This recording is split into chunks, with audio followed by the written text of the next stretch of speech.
Comfort zone safe લાગે છે, પણ શું તમે ક્યારે વિચાર્યું કે તમને કેટલું મોંઘું પડી રહ્યું છે? આજે આપણે એક ઇન્ટરેસ્ટિંગ ટોપિક પર વાત કરવાના છે. How expensive is your comfort zone? આપણે બધા કમ્ફર્ટ ઝોનમાં રહેવા બહુ ગમે છે. I was the same way, right? કેમ કે ત્યાં બધું લાઈક તમને સેફ લાગે છે, ફેમિલિયર લાગે છે, રિસ્ક ઓછું હોય છે, ફિયર ઓછું હોય છે. પણ ઘણીવાર આપણે એ નથી વિચારતા કે કમ્ફર્ટ ઝોનમાં રહેવાથી તમને કોસ્ટ કેટલું થઈ રહ્યું છે, રાઈટ? સો આજે અમે બધા એ પર ડિસ્કશન કરવાના છે. So, Kayuri, what are your thoughts on that? I stayed in the comfort zone for 2 years in the business. So can't complain. But yeah, now I have started rephrasing it. કે comfort zone એ actually survival zone છે. કે Mhm. જેમાં તમને ખબર છે કે you are good to go with. તમે એમાંથી બહાર નીકળશો, then you will be facing challenges, right? So it was the same situation for me 2 years back. કે મારે લાઈવ કરવું છે, મારે એડ્સ રન કરવી છે, but not feeling comfortable in front of the camera. Yeah. And thanks to Rekhaben, she pulled me out of the comfort zone. And with the help of Dharti Rekhaben, I started feeling comfortable. કે ના તમે બંને કરી રહ્યા છો. Dharti was already doing the lives and the episode, right? So I started feeling okay, I can do that too. Initial my struggle. But yeah, definitely for me, it costed me 2 years in the business. So definitely it's costly to be in the comfort zone. કેમ કે તમે ત્યારે તમારો progress નથી જોઈ શકતા. You are still in the same position કે same માઇન્ડસેટમાં છો કે આ મારાથી નહીં થાય, મારે નથી કરવું because I am afraid of it, મને ચેલેન્જિંગ લાગે છે. અને more or less sometimes we think about the others more કે બીજા શું વિચારશે કે am I still looking good on the camera Yeah. rather than thinking okay, this is me, doesn't matter what others are thinking, this is me, they want to watch it, they can watch it or just move on with your life, right?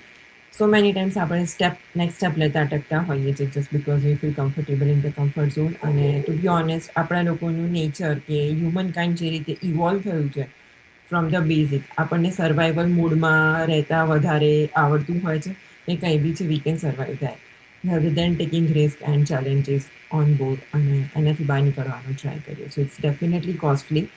અને the moment you realise કે આ તમને એકચ્યુઅલમાં વધારે cost કરી રહ્યું છે, you should definitely try to get out of the comfort zone. Yeah. Yeah, What about that's you, true. Sarthi? Yeah, that's true. અને લાઈક પ્રોગ્રેસ જોવી હોય ને તો ડેફિનેટલી કમ્ફર્ટ ઝોનની બહાર નીકળવું જ પડે.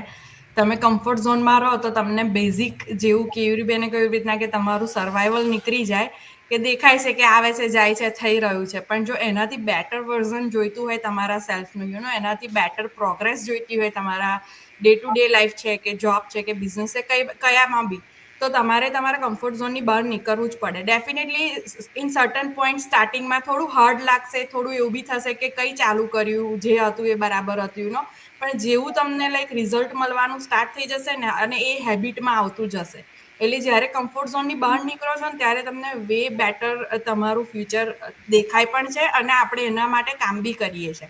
અને ધીરે ધીરે હેબિટ બી બનતું જાય છે અને આપણને પછી જેવું કેવડી બેનને રિયલાઇઝ થયું કે 2 વર્ષ એમણે જો કર્યું હોત તો she might get more result, right? So Yeah. એવી રીતે ઘણીવાર ઇવન અમે લોકો બી ડે 1થી ભલે અમે બધું ફોલો કરતા હતા, અમે એ લાઈવ જઈ રહ્યા હતા, રીલ્સ છે, વિડીયોઝ છે, કંઈ બી કરી રહ્યા હતા, પણ સમટાઈમ કંઈ ને કંઈ અમને બી એ ટાઈમ એવું થતું તો હતું જ કે લાઈક કોણ શું કહેશે, શું જોશે. જ્યારે પહેલી વાર ચાલુ કર્યું ત્યારે કે સરખું બોલ્યા છે કે નહીં બોલ્યા, આ બોલીશું તો લોકોને શું ઇમ્પેક્ટ પડશે, રાઈટ?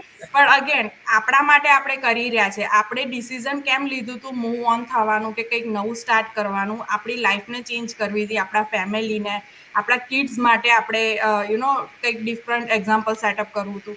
સો તમને જ્યારે બી એવું લાગે ને કે ના મારે કમ્ફર્ટ ઝોનની બહાર નીકળીશ ને તો મને આ બધું ફેસ કરવું પડશે, થિંક અબાઉટ ઇટ કે તમે કેમ સ્ટાર્ટ કર્યું હતું, તમારો વાય શું હતો, અને એ જ તમને સ્ટ્રોંગર બનાવશે કે ના તમે ડેફિનેટલી બહાર નીકળી શકો છો. પછી કમ્ફર્ટ ઝોનમાં રહીને એવું કહેશો કે વર્ક નથી થતું, રિઝલ્ટ નથી આવતું, મેં બધું જ કર્યું, ના તમે કશું જ નથી કર્યું. હજી તમે જે સ્ટાર્ટ કર્યું હતું તમે ત્યાંના ત્યાં જ છો.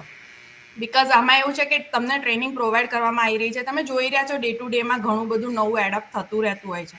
તો જેવી રીતના નવું એડપ્ટ થતું રહે છે, નવી ટેકનોલોજી તમે એડપ્ટ કરી રહ્યા છો, એવી જ રીતે અહીંયા પણ તમારે જે બી વસ્તુ આવી રહી છે, ભલે તમે એને તમારા કામમાં ઇમ્પ્લિમેન્ટ ના કરો, પણ એને શીખો તો તમને એટલીસ્ટ બેકઅપમાં કામમાં લાગે.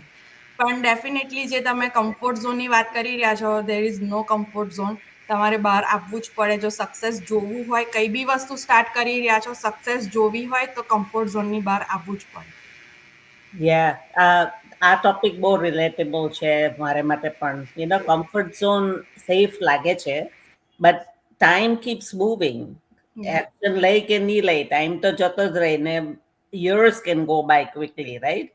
એટલે આપણે જાતને કયા કરીએ કે હું પછી સ્ટાર્ટ કરા, પછી શીખા, રાઈટ ટાઈમ આવશે ત્યારે કરા.